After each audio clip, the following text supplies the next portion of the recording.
Welcome back to the channel. This is Trady Storm and you are watching 7th part of What If Naruto Became Kage's Hidden Assassin. If you enjoy this video, please like, share and subscribe to the channel.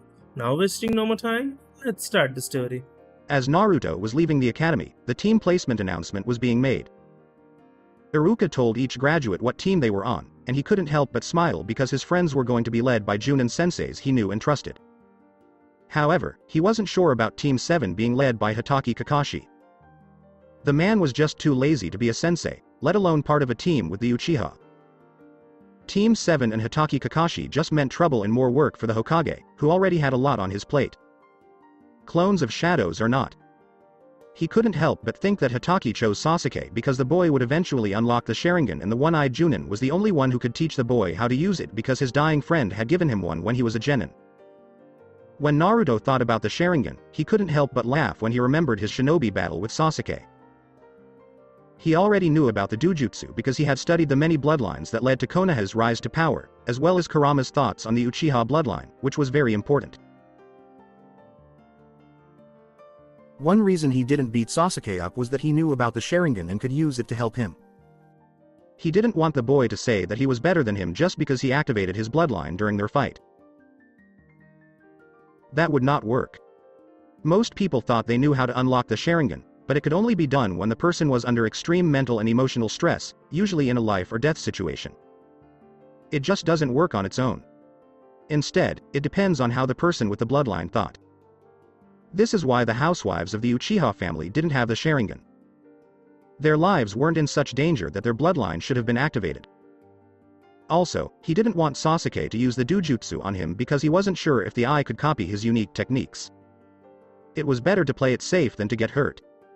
Even so, he decided that he might show the Uchiha a small technique or two if he could do it with his Sharingan. If he doesn't, that's good, but if he does, at least he only got a small part of what made Naruto, well, his counterpart, one of the most feared men in the elemental nations. When the teams were chosen, Naruto was sad and happy at the same time. Everyone expected him to be put on a team because he was so good at the shinobi arts, but he wasn't. This made him sad. Instead, he was put under Gekko Hayate, a Tokubetsu Junin he already knew, who helped him improve his sword skills to where they are now. He was glad to have someone good teach him how to be a shinobi and someone who knew what he could really do. He shivered when he thought about how much he would have to lie about his skills if he was stuck with Kurenai or another Junin who didn't know about his past. Naruto was on his way to Kato's shop to buy some new clothes. He liked the clothes he was wearing now, but he couldn't lie and say he didn't miss his kimono and hakama. He didn't know why, but he liked wearing traditional clothes. It might have been because they made him look cool and mysterious. After greeting Kato, he looked around the man's shop at all the things he had for sale right away. Unlike other shinobi stores in Konoha, Higarashi's also sold civilian clothes that many shinobis wore on missions where they had to look like regular people. Sure, they could use the henge to act the part, but it was better to have civilian clothes on hand since a henge was easy to get rid of if an enemy shinobi found out you were wearing one. After looking around for half an hour, he finally found the outfit Kato had suggested from one of his more unique collections. The clothes in the man's shop made Naruto wonder if he was also a fashion designer on top of being a shop owner. Kato even said that he made and designed them himself, which Naruto didn't question. If nothing else, the guy was strange. He walked out of the dressing room wearing a white shitage, a black kasode, a black hakama, a white hakama himo, a pair of white tabi socks, and a pair of traditional sandals called waraji that are no longer worn. He finished everything off with a white haori that had a black Uzumaki swirl inside a rhombus painted on the back. To finish off his new look, he put kenshin on his hip. When he looked at his outfit in the mirror, he couldn't help but grin. He liked how much he looked like a samurai from long ago. He liked it so much that he bought more of the set from Kato, which made the man happy because the outfit was expensive. Since he still had an hour until he was supposed to meet his sensei at the academy, he went to his secret training ground and tried out his new outfit on an obstacle course with taijutsu moves, sword katas, and fast movement. He was glad that his new clothes didn't make it hard for him to move around. In fact, he moved better in them than he did in his old costume because he felt more free in them. He was happy to use Shinsoku to get to the academy so he could meet his new sensei. Hinata asked Naruto, "What's up with your new outfit, Naruto-kun?" When he sat down next to her, Shino and Kiba, two new people she had just met, were in the same row. Well, I missed my old clothes, so I decided to get new ones. Also, I liked the classic look in a way. Naruto answered in a sly way. Man, you don't look like a shinobi at all. You look like a samurai. I would have thought you were one if it weren't for the forehead protector around your neck, said Kiba in amusement. Naruto gave him an indignant look. Oi. Don't laugh at the clothes. You just hate the fact that I look better than you do. Naruto said this with a sniff of pride, which made Kiba laugh. Shino said in his usual monotone, I see you started wearing a sword, Naruto-san. Shino, how many times do I have to tell you not to add "san" to my name? Naruto would do. Naruto told Aburame, who had just raised an eyebrow. I think that number is 2822 right now, Naruto-san. Shino's answer was boring, which made Kiba laugh. And this one is number 2823. I give up. Naruto said this with a sigh, which made Hinata laugh. He gave her a fake glare, which made her laugh instead of giggle, which made him pout. Fine. Be like that. Anyway, do you like where the teams are placed? The place is great. Kiba shouted excitedly, and then Akamaru barked happily on the head of his partner. Hinata and Shino are on my team with me. I've never been happier. So, I have nothing against this team. In fact, I like it because we all know each other and can work well together. Shika, on the other hand, doesn't like his team. Hinata told him about it. Oh? Naruto asked, his eyebrows raised. Shino only said, Ino, but that was enough for Naruto to figure out why the team was so troublesome. Shikamaru had no trouble with Choji, but when Ino came along, it was a whole new ballgame. Naruto felt sorry for his friends. I see. Then, I wish Shika and Choji the best of luck. I just hope that Ino doesn't cause trouble for them. Also, I think Asuma-sensei could help Ino with her problem with being a fangirl. Naruto said this as he looked at Team 10 a few rows in front of him. Shika always slept, Choji always ate, and Ino always glared at Sakura because she was on Sasuke's team. Hinata was interested and asked, do you know Asuma-sensei? Naruto nodded. I know a lot of them, but not all of them. I know Team 7's Hitokiri Kakashi, Team 10's Sarutobi Asuma, and your team's Yuhi Kurenai. Naruto spoke up. Interesting. Tell us something about Kurenai-sensei. Shino asked with a tone in his voice that was different from his usual monotone. Yuhi Kurenai is a genjutsu mistress. She is known as a master, or in this case, mistress of illusions all over the elemental countries. If I remember right, you guys are her first team. Based on where it is, I would guess that your team would be a tracking and infiltration team that also does some capture missions. Naruto thought about the trip and looked at it with doubt. Your bloodlines make you all trackers, and the three of you are good enough at using them that you could easily sneak up on your target and catch them. Shino only said, good, and then he went back to being quiet. From there, they talked about different things while they waited for their teachers. A few minutes later, the Junins came into the classroom to get their own charges. One by one, the team members followed their senseis until only he and Team 7 were left in the room. Hayate didn't have to wait long to save him from the moody Uchiha, the loud Sakura, and the quiet Sai, whom Naruto didn't know. Uzumaki Naruto. Hayate put out a call. Naruto got out of his chair. As Naruto walked down the stairs towards his master, he said, here. He changed his mind. Instead of calling Hayate his sensei, he decided to call him his master, since he had trained under sword-wielding shinobi as an apprentice. Good. Meet me in 5 minutes at our usual training ground, Hayate said before he disappeared in a cloud of smoke and leaves. Naruto rolled his eyes and used Shunpo to keep up. Naruto got to training ground No. 28. He knew he was alone because his Shunpo was much faster than the normal Shunshin that shinobi use. He looked around and couldn't help but smile when he thought about all the sparring matches he and Hayate had a few years ago to help him perfect his kenjutsu. He got better at Hidden Mitsurugi Ryu so quickly because of the Junin. Since he was early, he decided to just take it easy. He walked over to a training post, climbed to the top, and sat down. A cool breeze from the forest around the training ground was blowing through the area. His master didn't take long to get there. Damn. Shunshin's speed technique is much slower than yours. Hayate was shocked when he saw Naruto relaxing on a training post. Hello, Naruto. Hi, Hayate-san. Naruto said hello and jumped down. When his foot hit the ground, it didn't make a sound, and he walked towards his Junin/master. Since we already know each other, I guess we don't need to do a formal introduction. Also, I like your new look. What made the change happen? Hayate asked as he looked at the clothes of his apprentice. It was definitely new, and if nothing else, it was pretty. In style. Well, I missed my kimono and hakama, but I don't want to wear that outfit, so I decided to find something similar. Even my other self wears the same thing. He said it with a smile. True. Hayate agreed, and then he and Naruto both sat down on the grassy floor.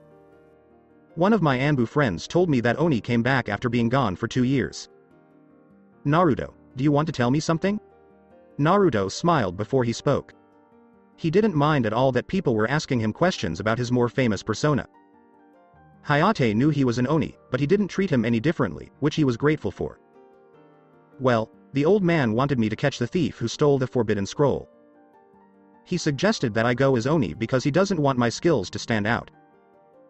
In fact, it worked pretty well, and no one knew who I was, though I was surprised by how much respect the ANBUs showed me when I called for them. Naruto replied with a sigh, which made Hayate laugh very hard.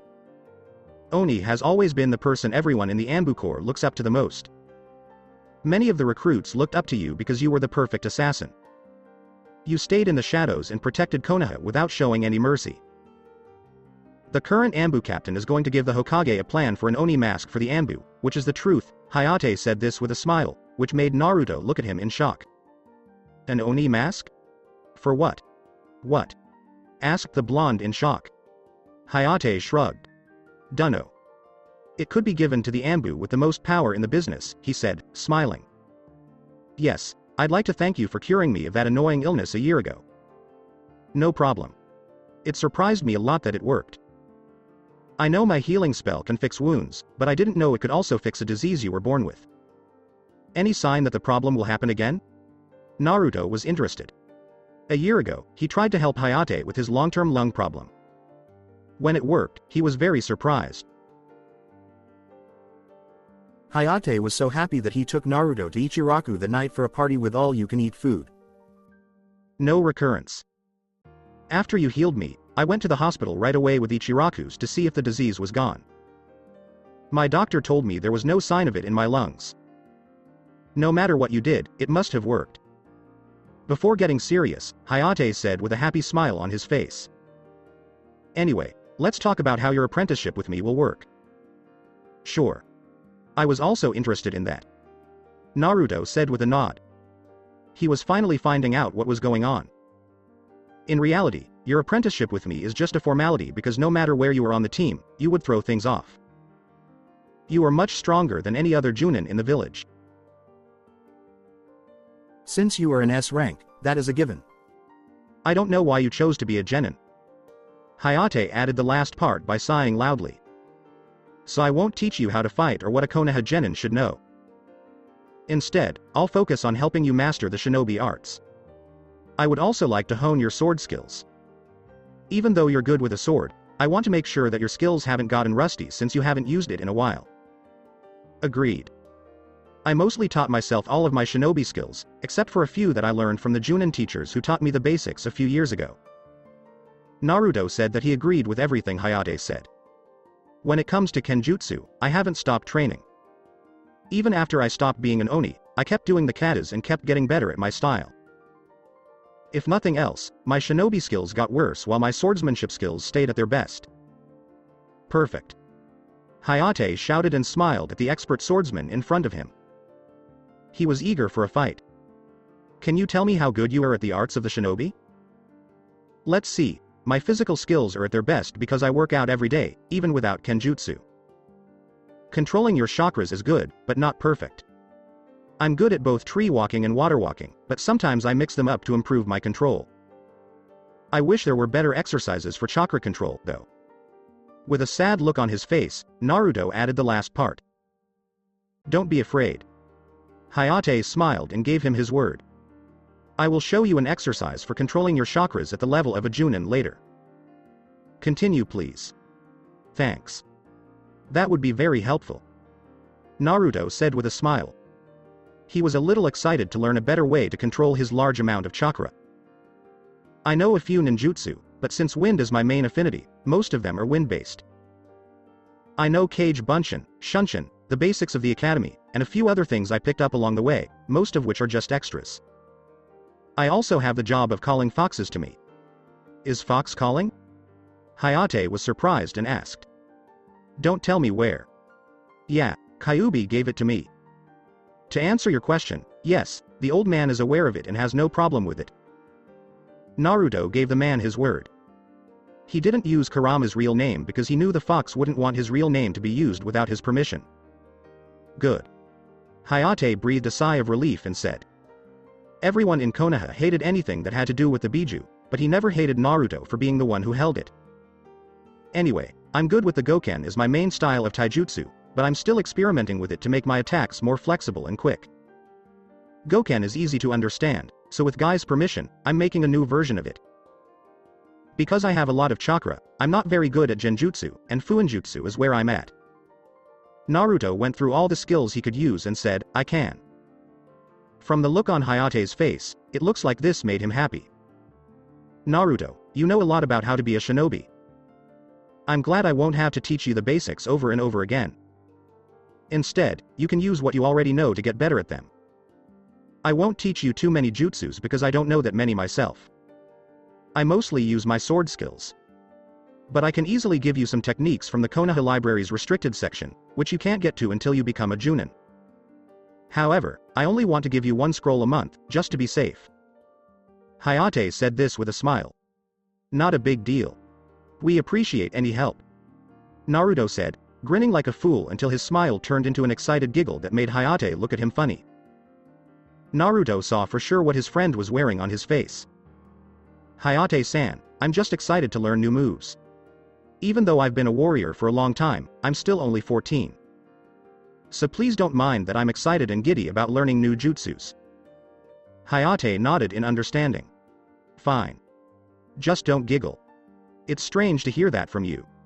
He talked about it, which made Naruto laugh. Naruto asked, what about missions?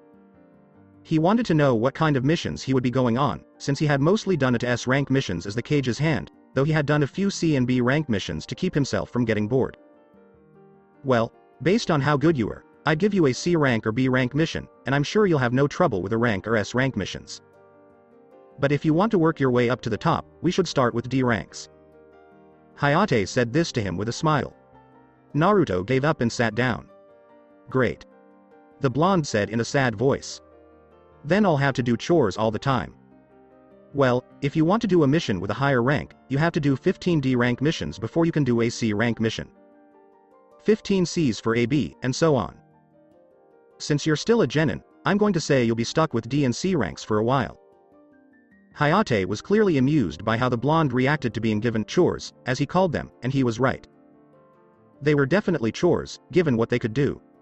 I guess I can't do anything about it. He said this with a sigh. I don't think the old man will give me more important missions without asking questions anytime soon. I need to tell you something before we talk about that. What is it?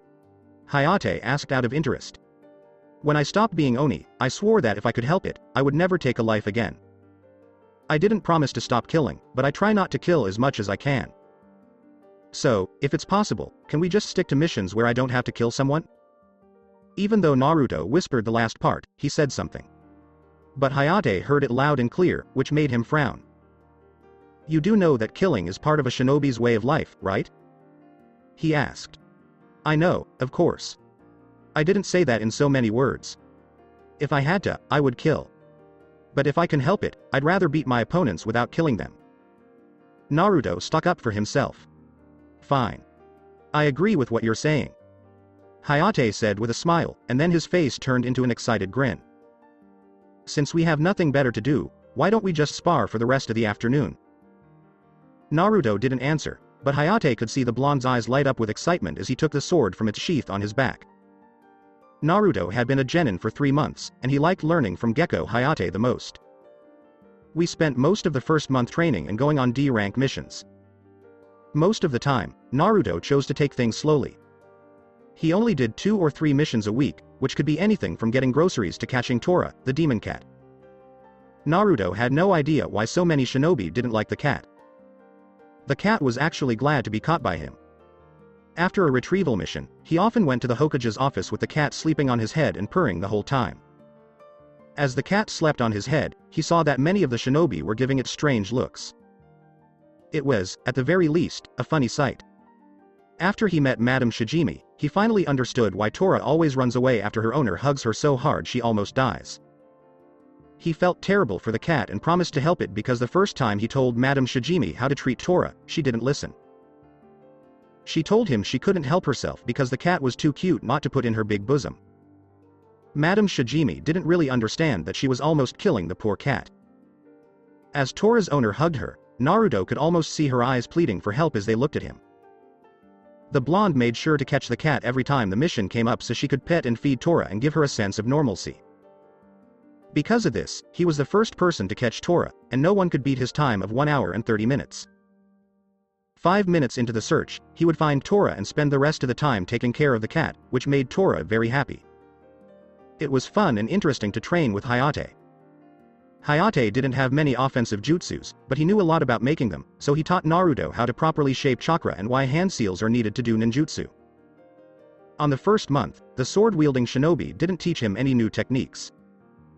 Instead, he helped him master the ones he already knew so well that he could do them without hand seals.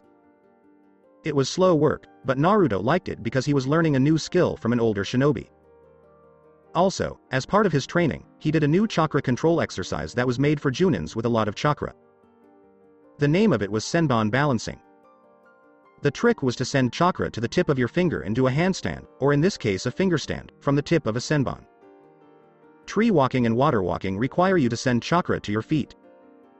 Sending chakra to a small part of your body, on the other hand, requires more control and practice. Naruto dove right into this exercise and vowed to master it completely so he could have more control over his large amount of chakra. Also, if he mastered this exercise, he would be fine-tuning his control over his ki and Riryoku, which would make his skills and spells more powerful and precise. Naruto would spend hours sparring with Hayate and getting better with his sword skills when he wasn't in training or on a mission. He couldn't say that not having a sparring partner at the academy didn't make his skills a little worse. But after the first month, it was easy to fix, and Naruto couldn't be happier. The blonde also told the Junin about his spells. The Junin pointed out that his unique method had one major flaw. He had no trouble firing it, but aiming it was a different story. In fact, Hayate proved this by daring Naruto to hit him while he was running as fast as he could. After failing to capture the Junin with Sai, Naruto admitted that he needed to be more accurate and learn how to predict his opponent's movements to hit them with his spells.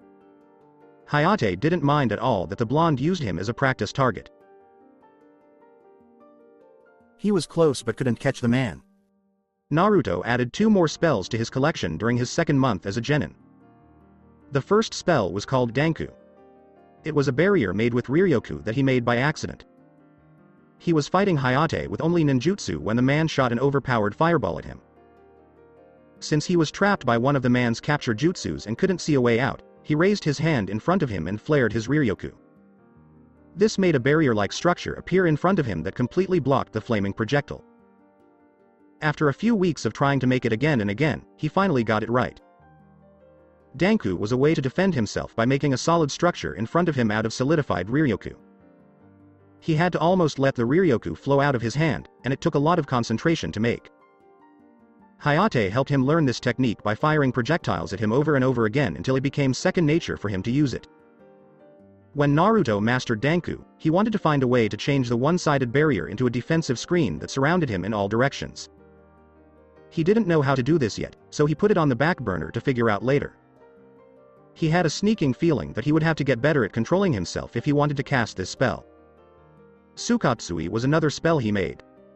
It was a mix of his Byakurai and Shinsei Taihao. But instead of a small beam of pale lightning or a beam of pure soul energy that was too destructive, this spell had a large area of effect that was less dangerous. Unlike Shinsei Taihao, it doesn't take as much energy to use, and it's almost as fast to cast as Byakurai. Naruto also tried to spend time with his friends, but since they were all shinobi, they had to do their jobs. They were being taught by their senseis and didn't have much time off. It looks like Team 8 and 10's senseis trained them hard, helping them improve their own skills and teaching them new ones to add to their arsenal.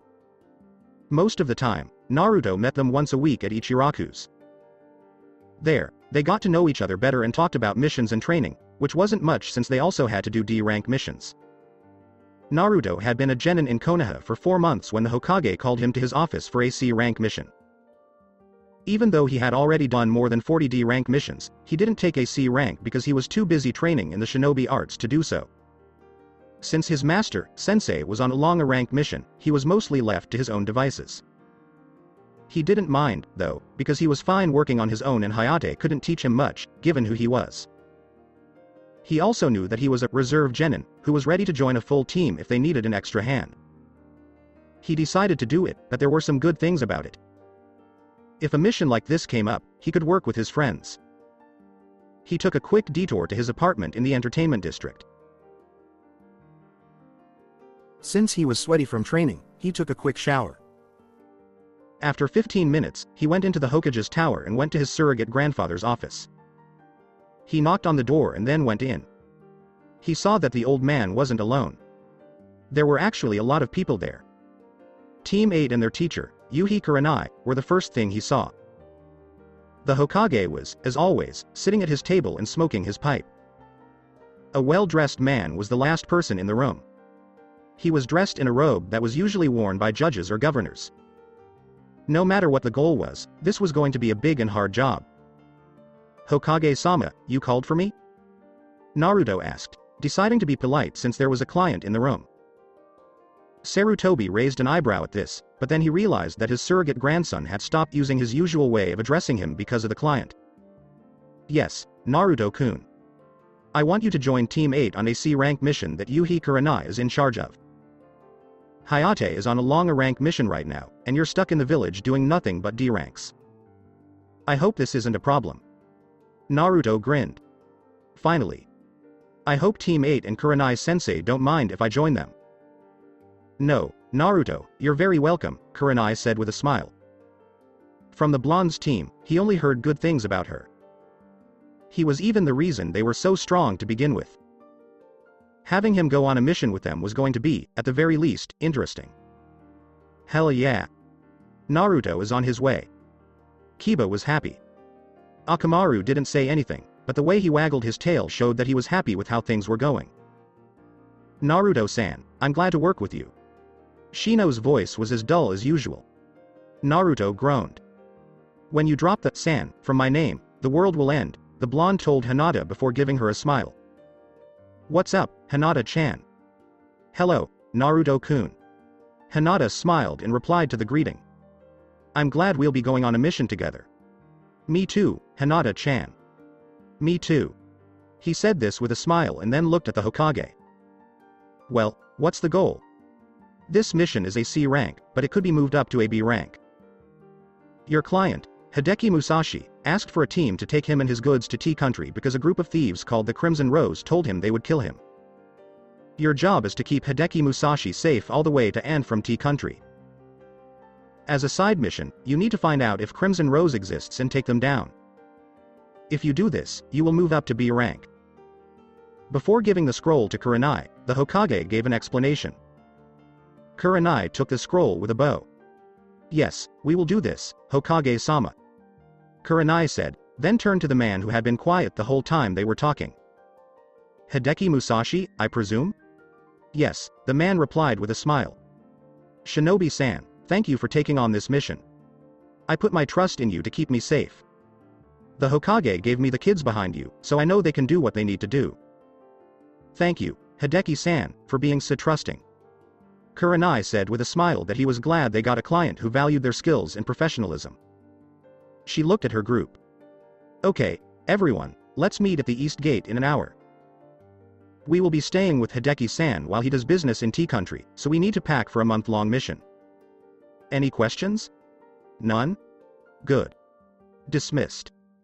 Kurenai and Hideki were surprised when 4 genin just vanished from the room, leaving only smoke and leaves behind. The Hokage laughed at how shocked they looked, which made them laugh too. At the very least, this mission was going to teach them something. Right under the arch of the East Gate, Naruto showed up. Since he was in a hurry, he decided to go with Shunpo.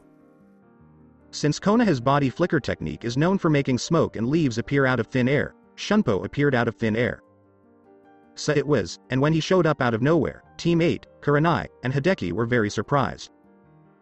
Because it took him a while to decide what to bring on his first C-rank mission as a genin, he was almost late. He wasn't used to being part of a team because most of his missions as an Oni were done alone, and he made sure to finish them before dinner so that he didn't have to worry about supplies. 5 minutes before the meeting time, he decided to just go with the flow and bring a little bit of everything from his arsenal, just in case he needed them quickly. He had already learned how to make storage seals, so he was able to hide them all in a modified pocket dimension that was hidden in a tattoo on his left hand. When he looked around, he saw that everyone was staring at him in shock, which made him feel confused. He decided to say something to break the ice and get their attention. Naruto said, "Sorry for taking so long, everyone. I had to make sure I packed the right stuff so I wouldn't have problems later." Kiba got over how scary it was to see their new leader appear out of thin air like a ghost. "Don't worry, boss. We just got here, so it doesn't matter," said the young Inuzuka with a smile. The word, boss, made Kurenai raise an eyebrow, but she didn't say anything. "So, what did you bring with you? I don't see a pack or a bag to hold your stuff." Naruto smiled and held up his left hand to show off his tattoo of a storage box. "This place has everything I need." Kiba was confused and asked, "Huh?" Kurenai, on the other hand, gasped when she saw Naruto's seal on his left hand. "What is it, sensei?" "Naruto, how did you get a modified storage seal grafted onto your left hand?" Kurenai asked in surprise. Putting seals on people's skin was a very complex and difficult art. Few people could do it, and those who could were called seal masters. So far, only Jiraiya of the Sannin had been able to do this, but Naruto seems to be able to do it as well, which shocks and amazes her. Naruto pointed to the tattoo and asked, "You mean this?" "I made this myself about 4 years ago, Kurenai-sensei. In my spare time, I studied Fuinjutsu. As soon as I mastered it, I had this grafted. It's pretty useful, if you ask me." His last comment confused the genins in the client, who was staying quiet and listening to the conversation. Hinto was confused and asked Kurenai-sensei, "Why is Naruto tattoo kun strange?"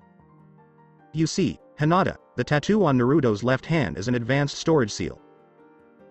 Unlike storage scrolls, the storage tattoo is a complicated piece of Fuinjutsu that would allow the user to store an unlimited number of items without breaking up its inner workings.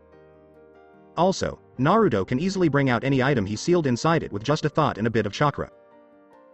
Kurenai told the stunned group, who all looked at the tattoo on Naruto. Usually, it takes a famous seal master to graft a storage tattoo, but if Naruto is telling the truth, he is a good Fuinjutsu user. "Oh my god, Kurenai-sensei, you're making me blush," Naruto said with a straight face, even though his blue eyes were twinkling with amusement. This made the genins laugh, too, because they knew Naruto didn't know how to take compliments, especially sincere ones. Kurenai said, "Anyway, to get everyone's attention. Now that everyone is here, we can start our mission. Here's how it's going to work. Hideki-san will be in the middle with his cart. Hinata and Kiba will take point and scout on ahead using their bloodlines. Shino and Naruto will be on either side of the cart, and I'll be in the back. We'll rest at noon, and when the sun goes down, we'll set up camp and decide on rotation duty." "Yes, Naruto? What do you want me to do if someone attacks, sensei?" he asked in a serious tone. Kurenai nodded in approval. He thought that, given how smart the boy was, he would ask the question right away. "If they attack, we will take them down and question them. Keep in mind that we have a side mission to stop the Crimson Rose, so any information we can get about them is a plus." Naruto smiled and adjusted Kenshin on his hip as he said, "Agreed, Kurenai-sensei." He had a feeling that this mission would lead to something big. He didn't know what, though. On the first day of their trip to Tea Country, they set up camp because they didn't want to risk the safety of their charge by traveling in the dark. Everyone helped set up their makeshift camp. Hideki's cart was in the middle, and Team 8's tent and Naruto's tent surrounded it. Around midnight, Naruto took Hinata's watch from her and helped her get ready for bed. He used a thin stream of Ryoku to cover the area, which gave him a sonar-like view of everything within 500 meters of the camp. If he had anything to say about it, no one would be killed by sneaking in. After being on the job for an hour, he saw someone coming towards him from the cart. He looked over his shoulder and saw that their client was coming up behind him. Naruto said, "Good evening, Hideki-san. Shouldn't you be sleeping? We have a busy day tomorrow." Hideki let out a happy laugh.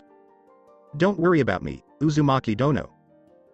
I usually wake up around this time to enjoy the quiet and think about some things," the man said, but Naruto caught the honorific right away. "Please, Hideki-san, just call me Naruto. I'm just a genin, so it's not right to give me a title," Naruto said with a smile, though he was suspicious inside. He had a strong feeling that the man knew something, which was confirmed by what he said next. "Oh no, Uzumaki Dono. I could never be rude to someone Mifune Dono thinks highly of," Hideki said with a smile as he moved to stand next to the blonde and whispered. "Or should I change it so that I call you by your real name, Oni Dono?" Naruto looked right away at the man who was smiling at him in a friendly way. How? He was still whispering when Hideki cut him off. "Don't worry, Uzumaki Dono. I won't tell your friends about your secrets. It's not a good idea to tell everyone that Hitokiri Battousai is back and pretending to be a genin even though he's an S rank. I know because you're here." Naruto asked, "My presence?" with a little bit of curiosity in his voice. Hideki nodded. "Yes, your presence is different," Hideki agreed with a nod. Seeing that the teen was confused, he told him what was going on. "You see, Uzumaki Dono, I wasn't always a merchant. I used to be a general in Mifune Army Donos before I retired and took over the family business. I lost touch with my warrior side, but I never lost my ability to sense a person. That's why I recognized you right away, even though it's been so long. I was there when you fought with Mifune Dono." "What? You were there?" Naruto was shocked. "I may be a retired samurai, but these old bones can still hold and use a sword well," Hideki said with a sniff and a smirk to the blonde. "Anyway, even though you changed your clothes and didn't wear your famous mask, I still know it was you because you were there. I was surprised when Hokage-sama sent not only a strong team of genin to protect me, but also the feared and powerful Oni as part of the retinue. So, I thank you for coming with me on this mission, Uzumaki Dono. In fact, I feel quite safe right now with you around." Naruto just shook his head and turned his head to look at the darkness around him with a thoughtful look on his face. Naruto sighed and told Hideki, "I am no longer that man. Even though you know about my skills, I have sworn to never bring back my old self.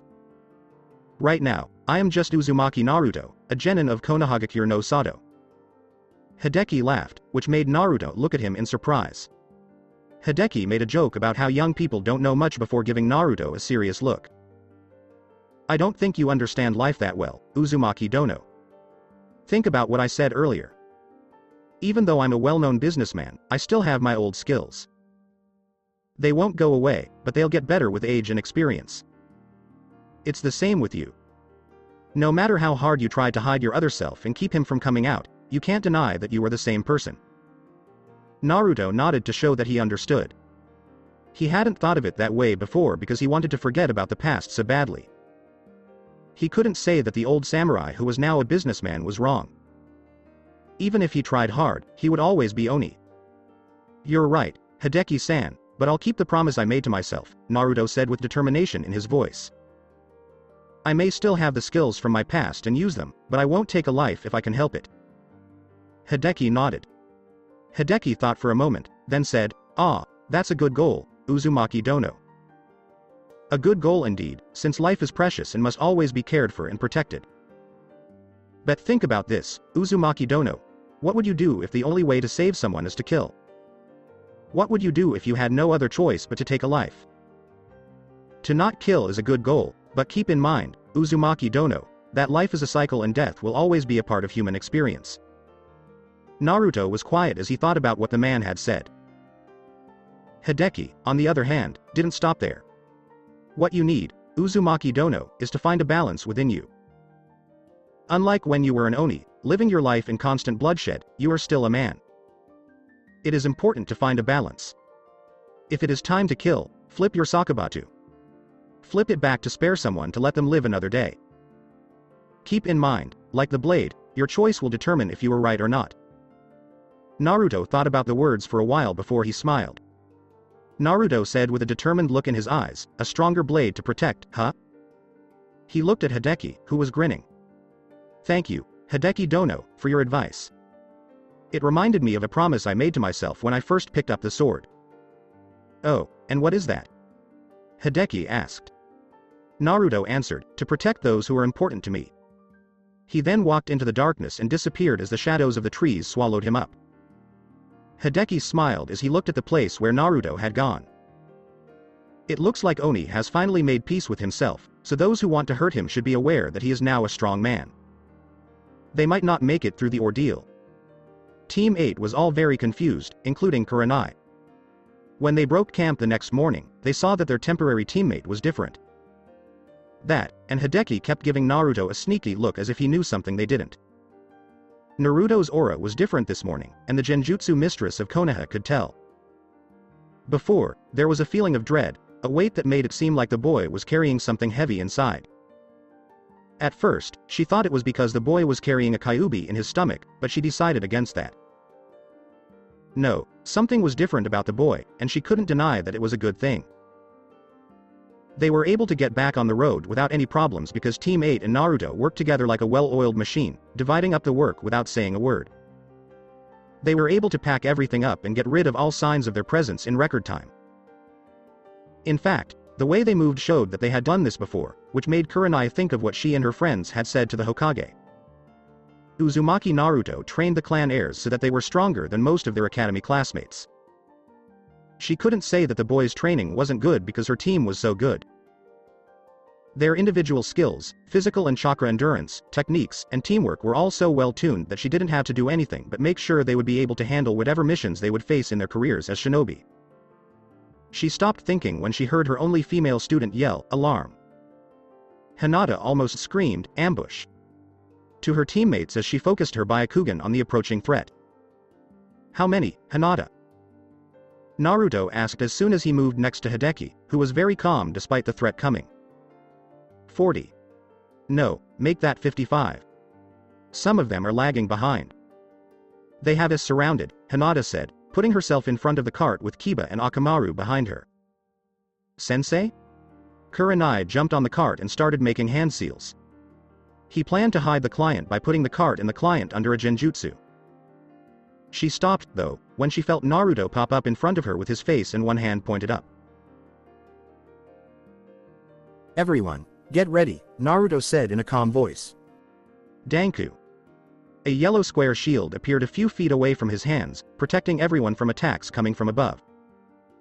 Kurenai was about to ask him why he did that, but she didn't have to. A few seconds later, the shield was hit by a powerful explosion that shook them to the core and made the earth shake a little. When they all looked up, they saw that the attack had made cracks in the solid energy shield. On top of them was a huge bird the size of the Hokage Tower flapping its huge wings. It did a few tricks in the air before dropping down so that Team 8 and Naruto could see two people on its back. The muscular guy with black hair said, well. I don't know what jutsu you used, but I'm impressed that you were able to stop my chakra cannon. He was dressed like any other Junin, but he had a red robe on top.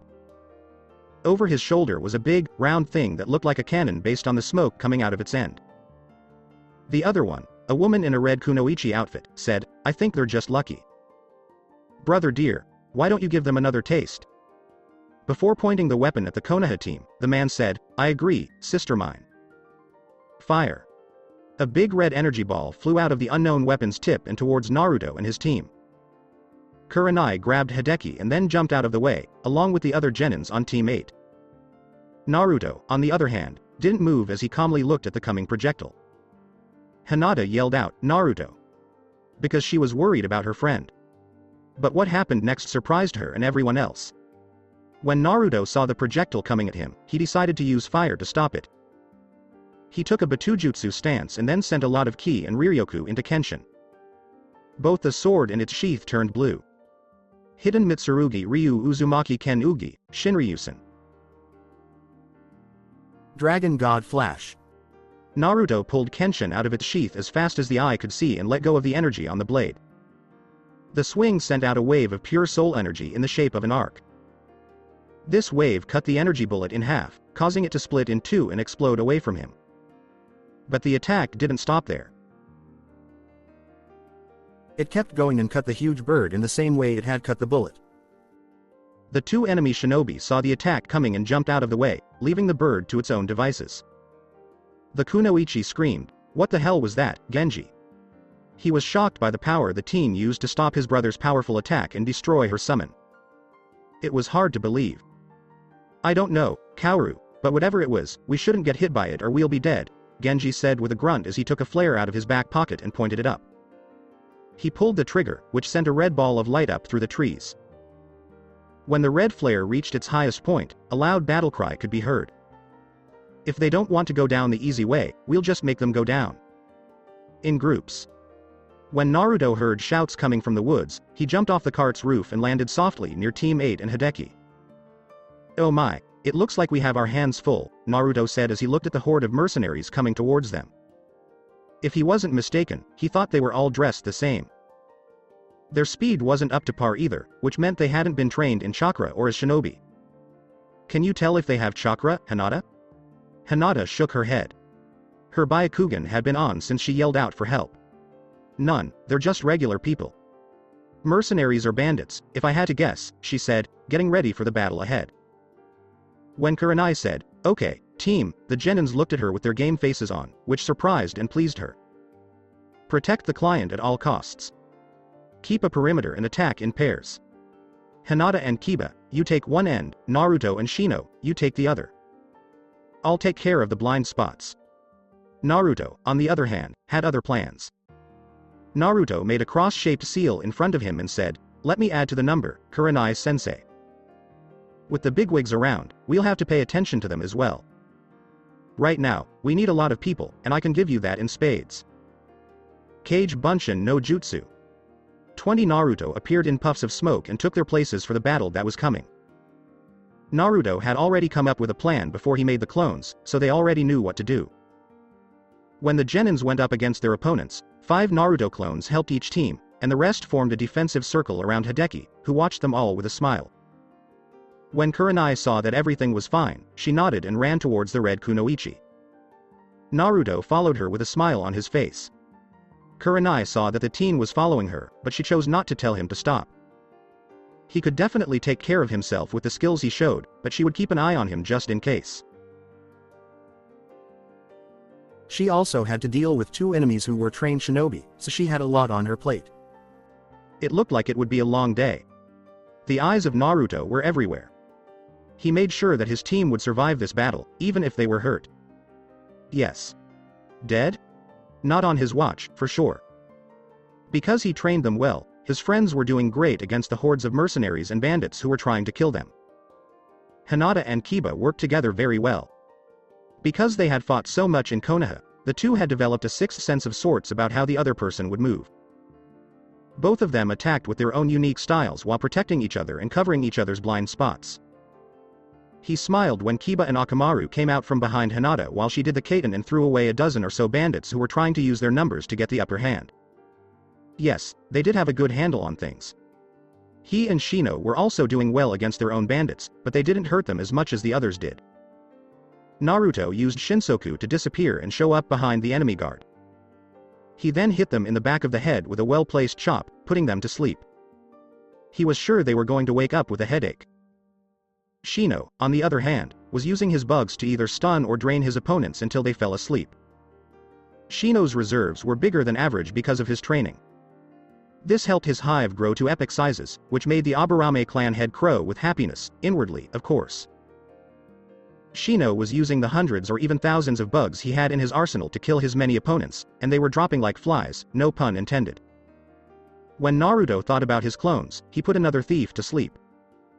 His eyes went straight to Kurenai fighting the 2 shinobi. She wasn't doing very well. He turned right away to his partner. Naruto told the Aburame clan heir, "Shino, I'm going to help Kurenai-sensei. I'll leave a clone here with you as a backup." Shino told Naruto-sensei, "No need," as he spread his arms wide and let out thousands of bugs. The bugs spread out and landed on different thieves, draining them of all their energy and knocking them out. Go help, sensei.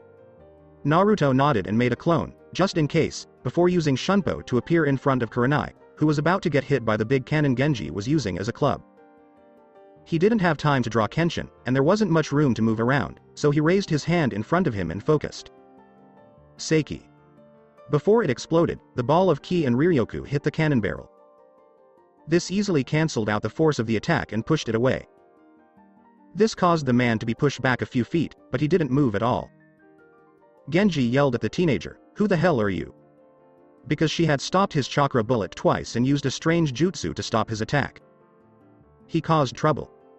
Naruto replied with a grand bow, "Uzumaki Naruto, genin of Konoha, at your service."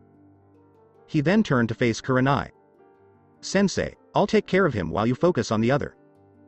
"Are you sure, Naruto?" asked Kurenai with worry. She was glad the boy was there because the man was about to hit her where she couldn't see him because she was focused on her opponent. Sure, the boy was strong, but she didn't feel ready to fight a shinobi who was clearly at the Junin level of strength. He's a Junin for sure. Naruto smiled as he took Kenshin out of its sheath and said, "I know. Kurenai-sensei, don't worry about me." With that, Naruto vanished in front of his team leader and reappeared in front of Genji, who was startled, with his sword already pointing down. Genji was surprised, but his battle experience told him to raise his cannon to block the attack. When the sword hit the cannon, there was a loud metal twang. Genji was surprised by how strong the boy was, even though he was only a little boy. Genji said, "You're good, kid, but not good enough." Then he pushed Naruto back with all his strength and adjusted his cannon while sending his chakra to it. "Here, kid, take this." Genji quickly shot off 3 chakra bullets, but Naruto was ready for it. By putting Riryoku on his blade, he was able to hit the projectiles away from him before they went off in the distance, leaving him unharmed. Naruto said with a smile, "I guess it's my turn." He reached out his hand with the palm facing the other person. Sokatsui.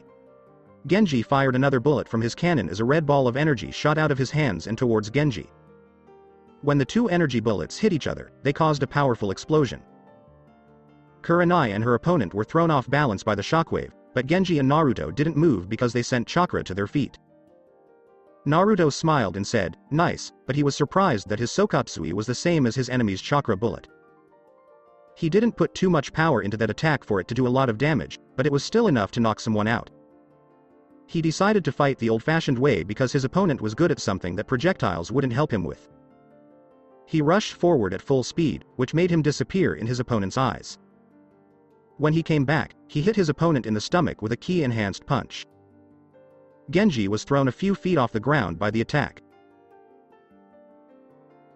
His eyes were wide with shock and pain. Naruto then gave the man a kick to the head, which sent him flying. The man bounced off the ground and landed in a heap. The blonde was shocked when his opponent stood up with blood running down his chin and a look of anger and pain on his face. Genji almost muttered, "You're going to pay for that, brat," as he flew through hand seals that Naruto knew and that scared him. Before yelling out his ultimate combo, the man slammed his hand on the ground. Kachiyose no Jutsu. The smoke filled the clearing, making everyone stop and put up their guard. They weren't ready for the loud roar that came from everywhere and almost blew out their ears. When the smoke cleared, Naruto saw a huge, heavily armored tiger looking down at them with a hungry look on its face. Genji was standing on the head of the tiger, and his cannon was already ready to fire. Naruto said, "Shit." He was worried on the inside because he didn't want to fight a summon right now. Kaori saw her brother pull out his ace in the hole, so she did the same. She stopped Kurenai from putting the genjutsu on her before she used Shunshin to appear next to her brother. She smiled at the Konoha team and their target below, then pumped chakra into her legs and jumped up while doing seals. When she got to the highest point of her jump, she pointed her open palm down and yelled, "Kachiyose no Jutsu." When the Kunoichi's summon, a big armored eagle with razor-sharp beak and talons, showed up, Naruto cursed again. He cursed to himself. Now they had to deal with 2 calls. He used Shunpo to show up in front of Team 8, Kurenai, and Hideki. The 3 of them were afraid as they looked at the 2 big summons.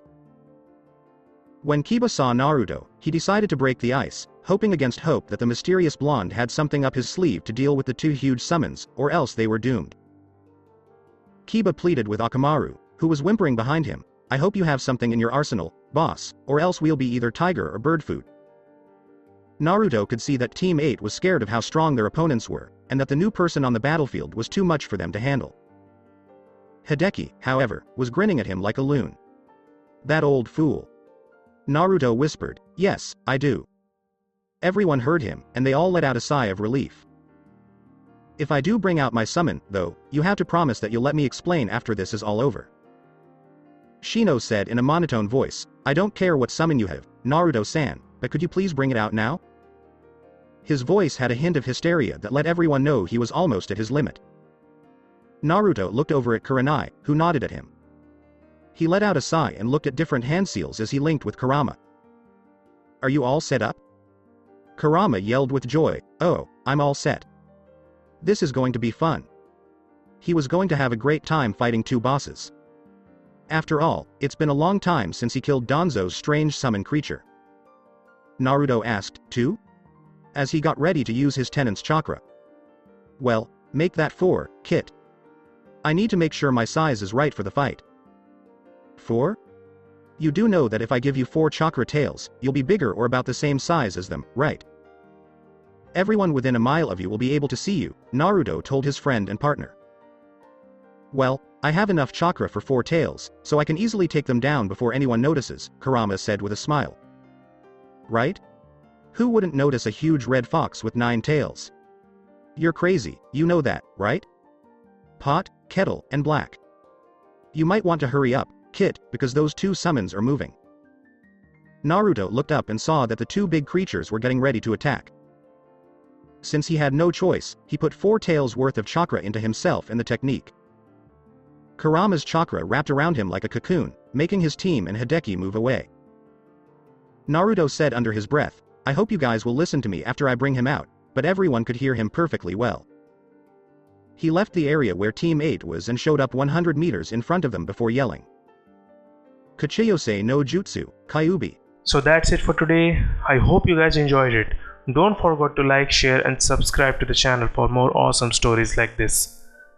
Thank you. See you all in my next video.